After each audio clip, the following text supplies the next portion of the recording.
So Mason, what are we doing here? Jeff, we're here to photocombobulate. We're here to, hang on, what? Well, you know what discombobulate is, right? Yes, it's one of the great words in the English language. Well, if you assume that something's discombobulated, you'd have to also assume that at one point it was combobulated. And so, it's combobulated. We just put photo on the front. Oh, okay. Let me get this straight. If something is discombobulated, it means it's chaotic, things are flying out everywhere, there's just no rhyme or reason to it. It's just a big mess. Very complicated, very complicated. Okay. And then if something is combobulated, which I don't think is a real word, strangely enough. Yeah, it's not a word. Okay. It is now. We're making it. It is now. And so that's going to be putting things back together, having something in a organized fashion, I hope. And so now that we're photocombobulating, I'm getting it. Yeah, you're getting it. We're putting it together. We're actually going to try to collect all of the things that make the photographic process satisfying and make it easy to understand.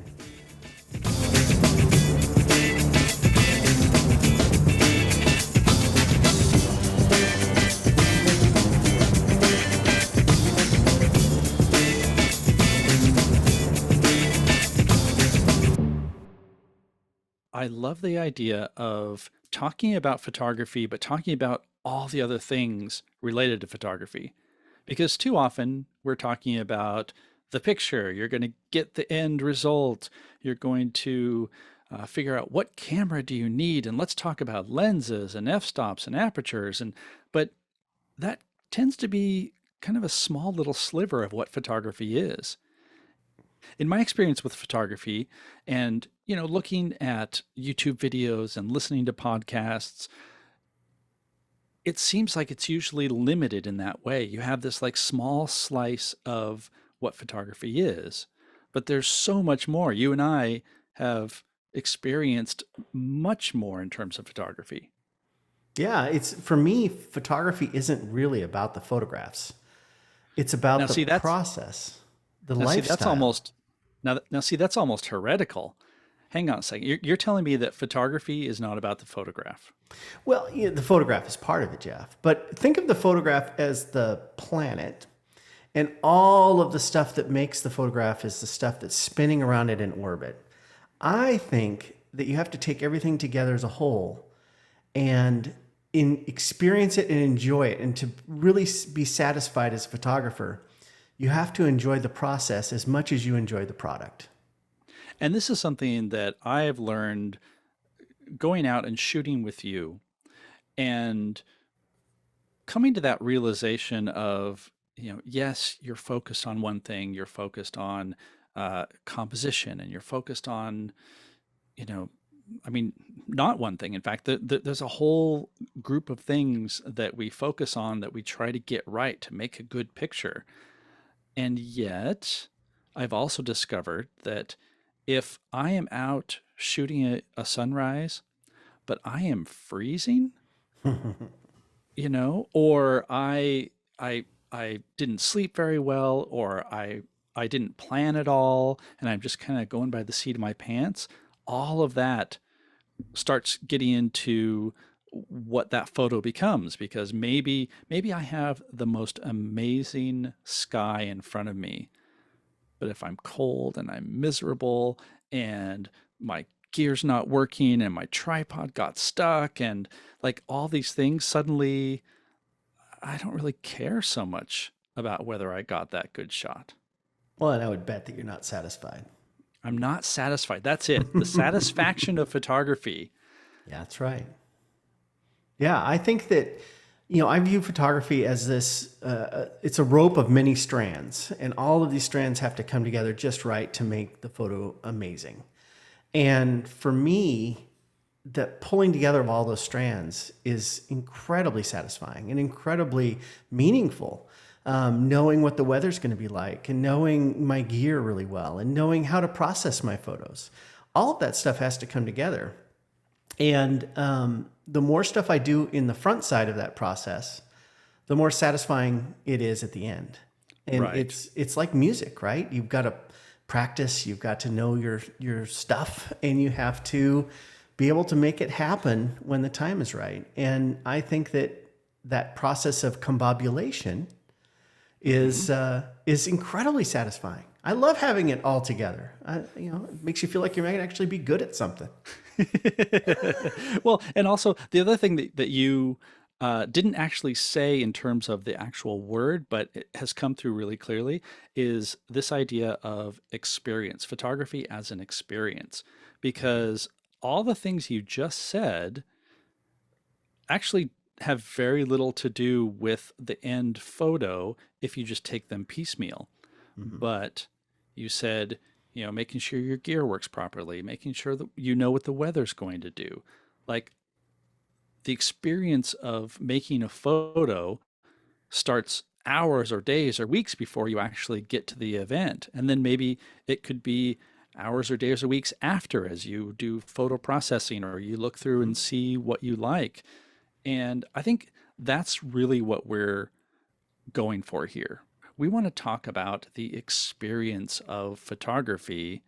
And yeah, we'll touch on lenses and all of that kind of stuff. But there's so much more to it. Yeah, photography as a product of all of the things that you know and all of the skills that you've accumulated is incredibly complicated. You do have to know about gear, and so we'll talk about gear. And you do have Yeah. to know about techniques, so we'll talk about techniques. But you also have to know about choosing the right shoes so that you can be focused on your photography.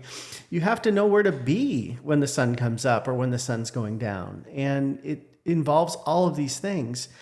And I like to think of it sometimes, Jeff, as spinning plates, right? You got to keep those. You've seen the spinning plates, right? Yeah. Yeah. Yeah. So you got to That's keep how the I wake up plates. every morning. Exactly. You got to keep the plates spinning for it to work right. And the fact that photography is very complicated and it is a merging of the human and the technology makes it that much more enjoyable when you pull it off. It's really really fun, and so I really hope that this photography podcast isn't just about photographs, but about the actual process, the lifestyle of making photographs. Yes. Yes. This almost sounds like that old idea that if you do a lot of preparation, you make your own luck, right? Absolutely, yeah. There's no such thing as luck, Jeff. There's no such thing as It's a luck. product of hard work and mitigation, right? That's right. That's right. Until you get out there and you're like, I put in a whole lot of work and I got skunked by the clouds. And that happens too. However, and we know this by experience, there can be times when you get skunked by the clouds and you end up with an image that's just not really what you wanted, or maybe you don't get anything at all. Maybe it's just, it might all be garbage. And yet, if you had a good time while you were out there, if you enjoyed the experience leading up to it, and maybe you didn't get that perfect shot, well, you were still out there. You were still Mhm. shooting. You were still practicing your craft. And you also know that, well, maybe next time if I notice the clouds are doing this, maybe it means I should just go get dinner instead or breakfast instead. Or, like even if you didn't walk away with an amazing shot, that award-winning shot that you have in your mind, you still had a really good experience that's going to make your next experience better, right? Absolutely. Absolutely. You know, I would never want to do this, but the idea is that you could go out without a card in your camera and have a great time and come home and be like, I'm not that sad that I didn't actually keep the photos that I made. I've I don't actually done recommend that, that. unfortunately. I have accidentally done that before, and I had a fantastic time until I realized that I didn't have a card, and then I questioned why I even bothered. But then I realized, no, I had a great afternoon. I Yeah. just didn't have any photos to show for it. Yeah, exactly. And so this podcast is going to be about this process that is so meaningful and so rewarding and so satisfying. I keep using that word. But to me, Jeff, I think that what makes this podcast really exciting for me is that I get to do this podcast with you, one of my No, best no, friends. no, no, no, no. I get to do this podcast with you. That's how this works. Oh, oh, okay. Well, as long as we have that straight. And so I think for people to really appreciate what we're going to be telling them over many, many episodes, I hope, is if they got to know us a little bit. And so I really don't enjoy talking about myself, but I find you really fascinating. So I would love it if you would let me introduce you, and then maybe you could introduce me. Yeah, What do you yeah, that think? sounds like fun. That sound like a good time? Okay, so what people need to know is we've known each other for a very long time, Yes. over 30 years now. Which is mind-boggling to me. But we haven't always been close, and so I had to do a little bit of research to figure out what was going on during the gap, right, when we weren't necessarily near each other. And so I did a little research, and I got to say, Jeff, you are an amazing, very well-rounded individual. You've got Oh, experiences that are just astounding. So, thank you. Thank you. yeah. Let me break it down for people. Okay. Yeah. We met in college, long time ago, and we worked together on the college newspaper. But after college, that's when things get really interesting for you because you went on to become a professional hockey player, which I had no idea. So you actually played hockey for a long time. In fact, you were in a movie called Slapshots. I think I've seen this movie. You were one of the Hanson brothers. I had no Um, idea. uh, actually, no, that's not me. That's a different Oh, Jeff Carlson. oh, Wait, did you just Google my name and um, get some? I mean, granted, I get it. There was this gap between college and yeah. recently where I mean we were kind of in contact, but not a whole lot. So um, I think See. you just grabbed the wrong one. That's I fine. just That's grabbed fine. the okay. Yeah, yeah, yeah, yeah. One of the other things I learned about you. So let's just forget the hockey thing, Yeah, right? yeah, yeah, yeah. I think, Different Jeff Carlson. yeah, different Jeff Carlson. But the Okay. fact that you have formed an amazing rock band called the Jeff Carlson Band is amazing because I have no musical ability, but I'm in awe of your chops when it comes to guitar and singing. Um, Your newest album, Yesterday's Gone, is epic. I hate to tell you this, but I also have no musical talent, and that is a different Jeff Carlson. Oh, okay. Well, it's still pretty good music. Wow, you really put in a lot of research into this, didn't Well, you? I did, but there was so much out there. There's so much out there about Uh-huh. you. Yeah. Okay, let's back it up a little bit because I don't want you to doubt that I know you, right? So Sure. I know, for instance, that in addition to all the hockey and the rock music, that Okay. you're an amazing author, Okay. and Thank so you. are we getting warmer? That sounds like you hit the right one there. All right. Okay, so what's great is that you're a best-selling author of the David Wolf series of books, and these books are amazing. They Wait, the combine what? romance. David Wolf, your whole series. He's your star of all your books, right? So Um, they're intrigue and espionage and no, no, adventure. no, No, no, no, no, no. I am an author. I've written many, many books. But not the David that's Wolf not. books. Actually, wait a minute. If I recall correctly, I think this came up in a search for me. That's a guy named Jeff Carson. It's not even Carson. Oh, Carlson. I missed the L there. Oh, L is so skinny. uh-huh. Yeah. Just Yeah, yeah. I didn't even catch that. So that was Um, Jeff Carson. I'm beginning to have doubts about this endeavor. Well,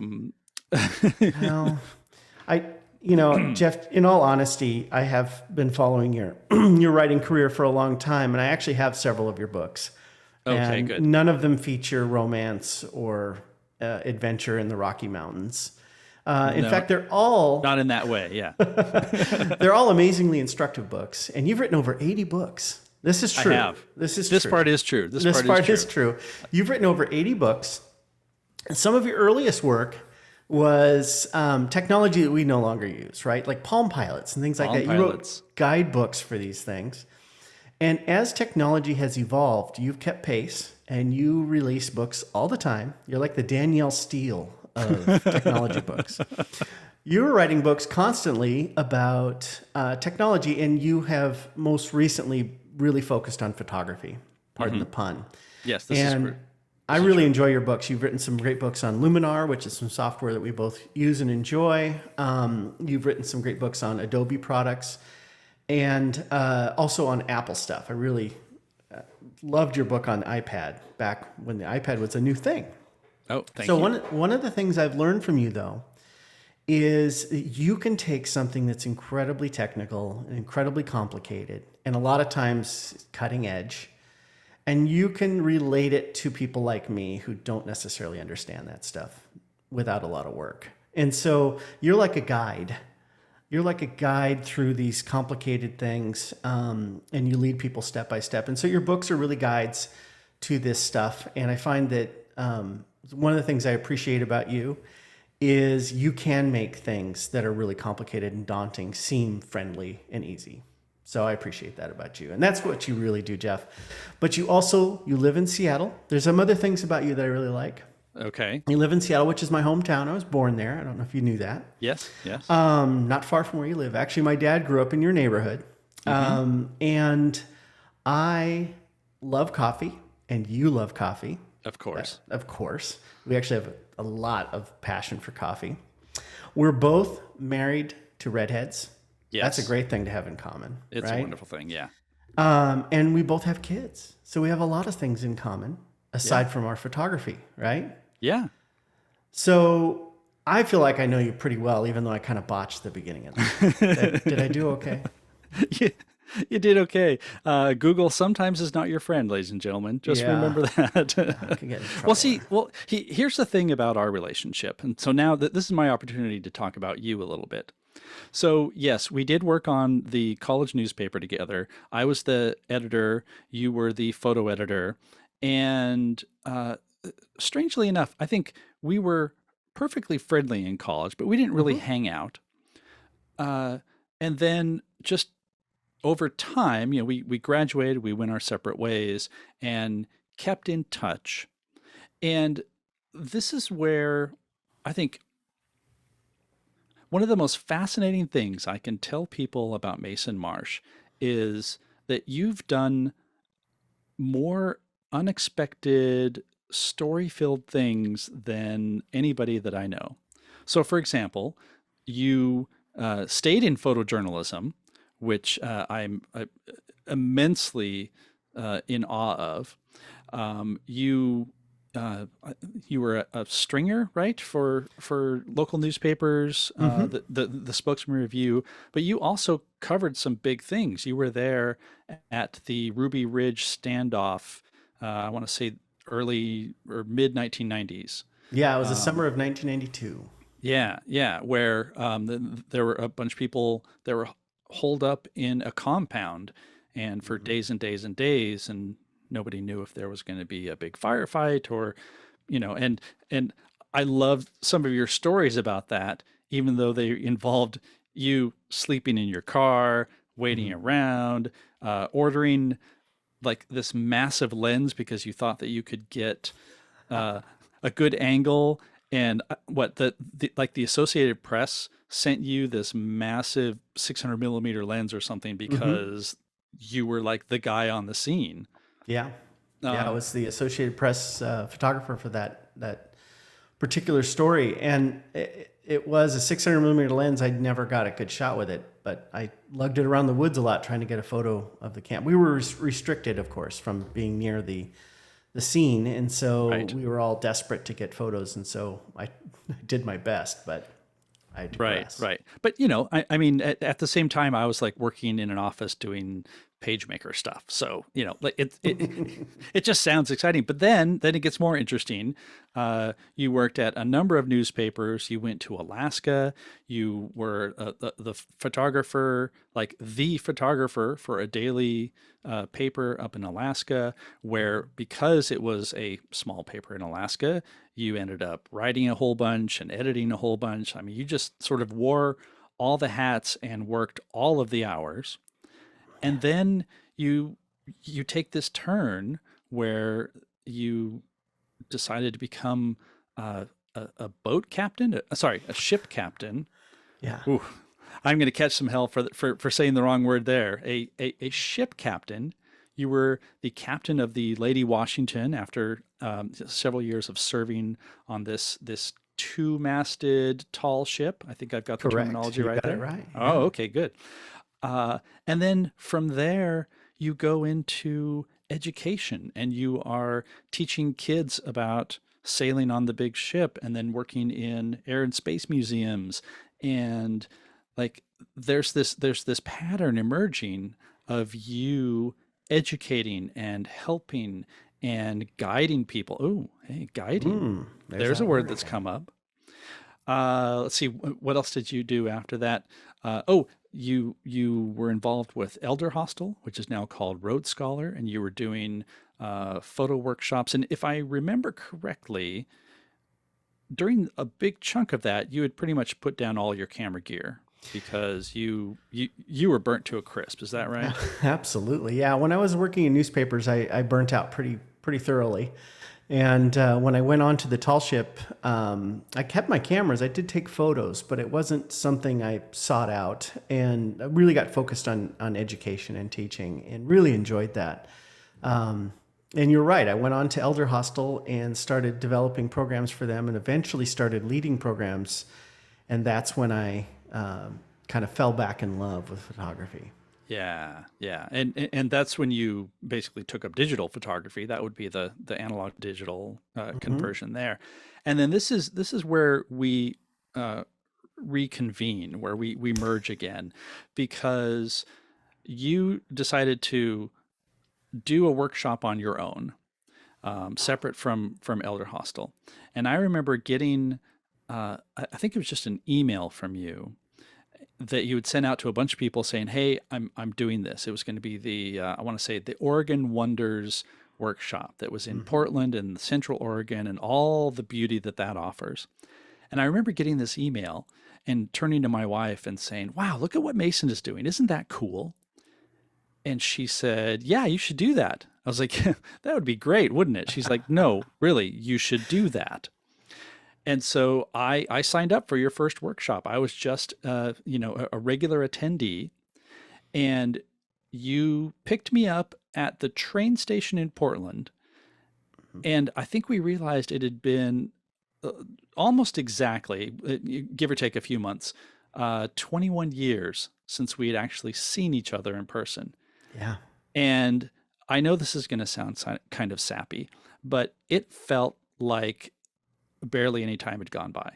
It was Yeah. like we were still hanging out in the newsroom in college doing really bad Sean Connery impersonations, Eating bad pizza.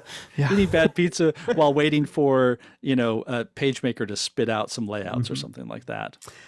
Yeah, it was really something to see you again. We'd obviously stayed in contact through things like Facebook and so forth, but Yeah. we hadn't really talked, and it was really amazing. And there's very few people that I've ever experienced this with, where you see somebody after so long, after 2 decades, and you just pick right up, Yes. like your friendship has endured. Yeah. And I realized pretty quickly, Jeff, I don't know if you realize this, but we had this van load of people on this Hmm. workshop. And I, all of these folks had traveled with me before. And this was my first workshop on my own. And I was really excited that my old college friend was coming on this trip. And it took me about 2 hours to start to feel like it was a little bit strange that you weren't helping me lead the trip. I felt sort of guilty that you had given me money to ride along. And I realized really quickly that the next time I do this, Jeff's got to be alongside me as a cohort in that front seat. I, I think also part of this too was that because of my career, writing about technology and photography. But by this point, I had written a bit about photography, so that's why I was more in the photography vein than I used to be. But it very quickly became clear that the other people on the workshop, as we're driving, to the different destinations, they could ask me any technology question. And so, I got questions about cameras and iPhones and Macs. And I think at some point I saw you up in the driver's seat with a little grin on your face, like, hey, they can ask Jeff all these questions. He'll answer all these and they don't have to ask me. I don't have to talk all the time. Yeah, it was great. Yeah, yeah. So it's worked out really well. So we've done, what did we say, 5 workshops together now? Correct. Yeah. Yeah. With We've been another one all coming up over. in September. We've been all over. We almost went to Italy, but then some I don't know, global pandemics decided that that wouldn't be a good trip. Yeah. Um, Why'd you I'm have to bring that up? I know, but I actually like to bring that up because we have, what's a good way of saying this? Like, I like your vision of what workshops should be. And I think, coming back into what we're trying to do with this podcast, um, I'm just going to flatter you as much as I can right now. Like, Oh, please do. you are so good at planning and working out logistics and reading the weather and all of these things. And this isn't necessarily going to be a podcast about workshops, but it's really going to be informed by our experience there Hmm. because it involves so much of this stuff. It involves what clothing to bring, what gear to bring, what time of year, what time of day, what do the clouds look like? What are those kind of clouds? How do you, uh, you know, how do you research ahead? All of these different things that I swear it, 80% of the people just don't really think about because they're like, hey, I've got a camera. I've got a good camera. It's got a whole lot of megapixels and I've got a lens that costs a lot of money. And I'm just going to go and show up somewhere and see what I get. And they might get something great or they might not. Hmm. And you're so good at this. And I'm really looking forward to shamelessly just tapping your brain and getting all the information that we can we can get out of it. Well, I think that this podcast at its very best is going to be like riding along with us on a workshop. Yeah. It's a combination of chit chat and knowledge and experience. But it's all blended together in this idea that we're all still learning and we're all not where we want to be necessarily as a photographer. And I think that that experience of discovery and the experience of adventure that you get on a workshop is one of the greatest aspects of photography is getting Yes. out there and seeing the world. And I love the combination of knowledge that we bring to things. You do have this technical expertise. I love that I can be like, man, that Lightroom question, that's Jeff's. I use Lightroom, but you really understand it at a molecular level. Yeah. And people point at a cliff and say, what kind of rock is that? And I probably have that answer. So, we come at it from two totally different directions. But like we mentioned at the beginning, photography is a big world and it has all of these components. And to do it right and to do it well so that you are satisfied and you're making meaningful photographs, it takes the coordination of a lot of different components. And I think both of us have this expertise and this joy of discovery in figuring this stuff out. So I'm really excited to explore this world with you, Jeff. It's super fun and we're going to have a lot of fun. Absolutely. Absolutely. I think you could probably say that photography is kind of discombobulated. So what would be the reaction to that? And man, photography is so It discombobulated. is so discombobulated. It can be so overwhelming. And, the thing that we both enjoy in our careers is helping people figure stuff out. Yeah. And I have students that I really find a lot of joy in helping them understand how their cameras work. And that process of learning, it keeps you alive. It keeps you happy. And I've been doing a lot of research lately, Jeff, about what photography does to the human brain and how this photographic process, the creative process, is really good for us. And I've gotten really excited about getting out and taking more photos and spending time with other photographers and sharing this information. And I think this podcast has come at just the perfect time because we're sort of, I think we're both pretty excited to get out of our houses a little bit. And if it's Yes, just definitely. virtually and to share the stuff that we know, we're not getting any younger. Yeah, yeah. And I mean, just to sort of wrap things up here, I think um, that whole idea of experience and the whole idea of satisfaction. And I will point out that a lot of the people who go on our workshops are people who've been on every single one. So this isn't just, hey, Mason Marsh takes really pretty pictures, and maybe he'd be good as a workshop guide because he takes good pictures. That there's such a wide gamut of workshop experience. I know, just talking to other people who've gone on workshops where they've found a photographer who, makes amazing images, and you get out in the field and, they don't really learn anything. The photographer's like, Mm-hmm. well, yeah, here's the spot where I took this picture, and I'll see you later.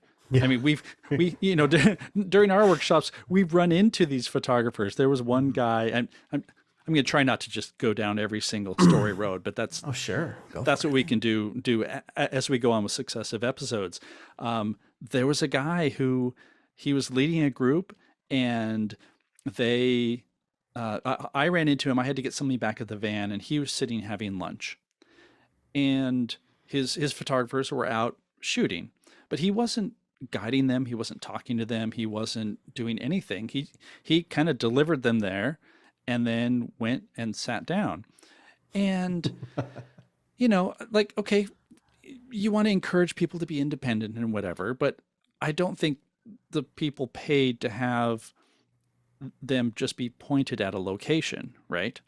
Mm-hmm. And we ran into this group several times over the course of the week, and every time they looked more surly and more angry and more depressed. Mm-hmm. And like that right there stands out to me as the pinnacle of the opposite of what we're doing here, because they may have had some really great photos, but I guarantee you they did not enjoy it. They did not walk away from that thinking, "Oh my gosh, the Palouse area of Eastern Washington is amazing." Right. No, they were miserable. And I even remember he said, he was like, "Okay, my group, we're headed out." And this was basically like the minute the sun set behind the ridge. Like like it was down and they were out of there. Yeah. And you and I think like maybe 4 or 5 of our group were standing near each other, looking at each other like, well, this is when the light gets really interesting. Yeah, it's just getting good now. Yeah. Yeah. So anyway, that's my long-winded way of saying that I think this podcast is really going to bring a lot to the experience of photography, and I think that that's just something that not many people cover. That we want to, we want to expose people more, because this is a fun, enriching, rewarding endeavor. And if you get a good photo, great. You can be something proud of it, and you can print it. You can do all sorts of things with it. If you don't get a good photo, maybe you had the best day of your life anyway, and that's okay. That is awesome. Yeah, I think about our workshops and the people that come with us, and they are our friends. They're people that we've got to know really well, and some of them are much better photographers than we are. Yeah. And the thing I really appreciate about spending time together as creative people is that energy. When we're all standing there capturing the same sunset, everybody's going to see it differently. When we're all sitting around having coffee together and telling stories, everybody's got different stories. And I just love that experience. And this podcast is going to be an expansion of that. And I'm so excited, and I'm again really thrilled to have you along for the ride. I am really thrilled to have you along for the ride, sir. Oh, yes. Who's going to drive the van on this one? You're going to drive the van. You're going to drive the van, and you're going to do the lecture about Lightroom while we're driving on the winding road. So we've done that. Exactly. Right? Making everybody a little bit car sick. Yep, that's my role. If you look at the screen, well... So, folks, we really appreciate you joining us, and hopefully you gotten to know us a little bit. And we'll have lots more stories. We're going to have a lot more information. Please subscribe in whatever podcast app you use. Mm-hmm. And check out our website at photocombobulate.com. And you'll find out more about Jeff and I, find out everything about all of our episodes, and we'll have show notes on everything. So that's the place to collect all that information. Sounds like a good place to start. Let's photocombobulate this. Exactly. It's about time to combobulate.